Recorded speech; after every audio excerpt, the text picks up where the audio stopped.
ఏమి శుచి అద్భుతమైన ఈ పసందు, పండుగ భోజనం అమృతపు వంటకం, పచ్చని అరిటాకున పరిచినట్టి వైభవం. పచ్చని అరిటాకు వరుసగా పరిచారు, శుద్ధిగా ఆకుపై నీళ్లను చిలకరించారు. నచ్చుతానో నచ్చనో అని మొహమాటపు వంటకాలు పెళ్లి చూపుల జంటల్లా విస్తట్లోకి వచ్చాయి. జీడిపప్పు పల్లీల పులిహోర హోరెత్తింది, పరమాన్నం పక్కనే పరవశించి నిలిచింది. కొత్త మామిడికాయ పప్పు కొసరి కొసరి వడ్డించే, ఆవకాయతో దోస్తీకి సై అంటూ సిద్ధపడే.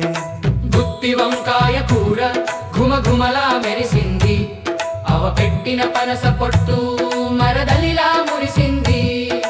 ముచ్చటైన ఆవకాయ ముసిముసిగా నవ్వింది, దాని పక్క దోసవకాయ ఈర్ష్యతోటి చూసింది.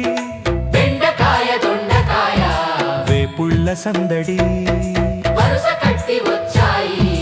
వడ్డించే అల్లరి నేనొస్తున్నా గండి అంటూ నెయ్యి వచ్చింది. పప్పు ఆవకాయల మధ్య రాయబారం చేసింది. నెయ్యి గాడి సాక్షిగా ఆ రెండు కలిశాయి, ముద్ద ముద్దకు మోక్షాన్ని మురిపెంగా ఇచ్చాయి. సాంబారు బామ్మర్ది బెల్లం ముక్కతో వచ్చి నన్ను వదిలి వెళ్ళొద్దని బ్రతిమిలాడి ఊరించే.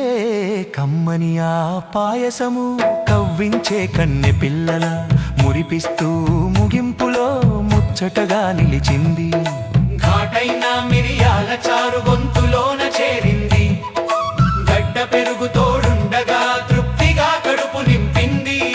విస్తట్లో కరివేపాకు మురిపెంగా చూసింది, సగం తిన్న బూరెలు మోక్షం పొందిన టెంకెలు.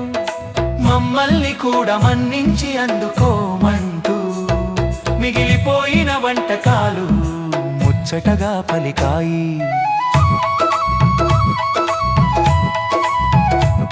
మనసారా మెచ్చిన ఈ పండుగ భోజనం జన్మ జన్మల తృప్తిని జై కొట్టి నింపింది.